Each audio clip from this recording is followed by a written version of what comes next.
संयोजक अरविंद केजरीवाल ने बृहस्पतिवार को मांग की कि भारत को अमेरिका से आयात पर अधिक शुल्क लगाना चाहिए। उन्होंने कहा कि पूरा देश इस फैसले का समर्थन करेगा।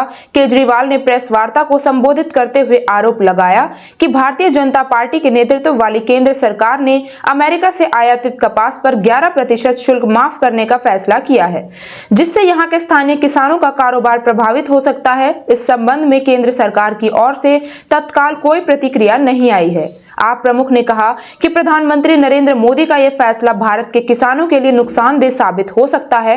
उन्होंने सरकार से अमेरिकी आयात पर अधिक शुल्क लगाने की मांग की।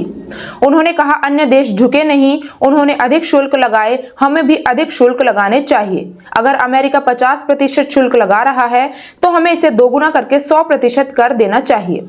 पूरा देश इस फैसले का समर्थन करेगा। कोई भी देश भारत का विरोध नहीं कर सकता। हम 140 करोड़ लोगों की आबादी वाले देश हैं। सरकार ने बृहस्पतिवार को अमेरिका में 50% के भारी शुल्क का सामना कर रहे कपड़ा निर्यातकों की मदद के लिए कपास के शुल्क मुक्त आयात को 3 महीने और बढ़ाकर 31 दिसंबर तक कर दिया है। इससे पहले 18 अगस्त को वित्त मंत्रालय ने 19 अगस्त से 30 सितंबर तक कपास के आयात पर शुल्क में छूट दी थी। केजरीवाल ने दावा किया, भारत अमेरिका से आयातित कपास पर 11% शुल्क लगाता था। इसका मतलब था कि अमेरिकी कपास घरेलू कपास से महंगा था, लेकिन मोदी सरकार ने 19 अगस्त से 30 सितंबर तक इस शुल्क को माफ करने का फैसला किया है। इसका मतलब है कपड़ा उद्योगों को सस्ता कपास मिलेगा। जब अक्टूबर में हमारा कपास बाजार में बिक्री के लिए आएगा तो खरीदार कम होंगे।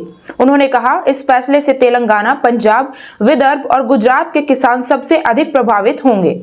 उन्होंने कहा, हम सभी जानते हैं कि अमेरिका के राष्ट्रपति डोनाल्ड ट्रंप ने 50% शुल्क लगाया है। हमें 11% शुल्क को बढ़ाकर 50% करना चाहिए था, न कि इसे पूरी तरह से माफ करना चाहिए था। केजरीवाल ने कहा कि उनकी पार्टी चाहती है कि केंद्र अमेरिकी कपास पर 11% शुल्क फिर से लागू करे।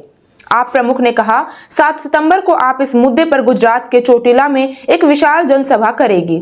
मैं सभी राजनीतिक दलों और किसान संगठनों के इस मुद्दे को उठाने का आग्रह करता हूं। केंद्र सरकार के इस फैसले से चोटिला के किसान बुरी तरह प्रभावित होंगे।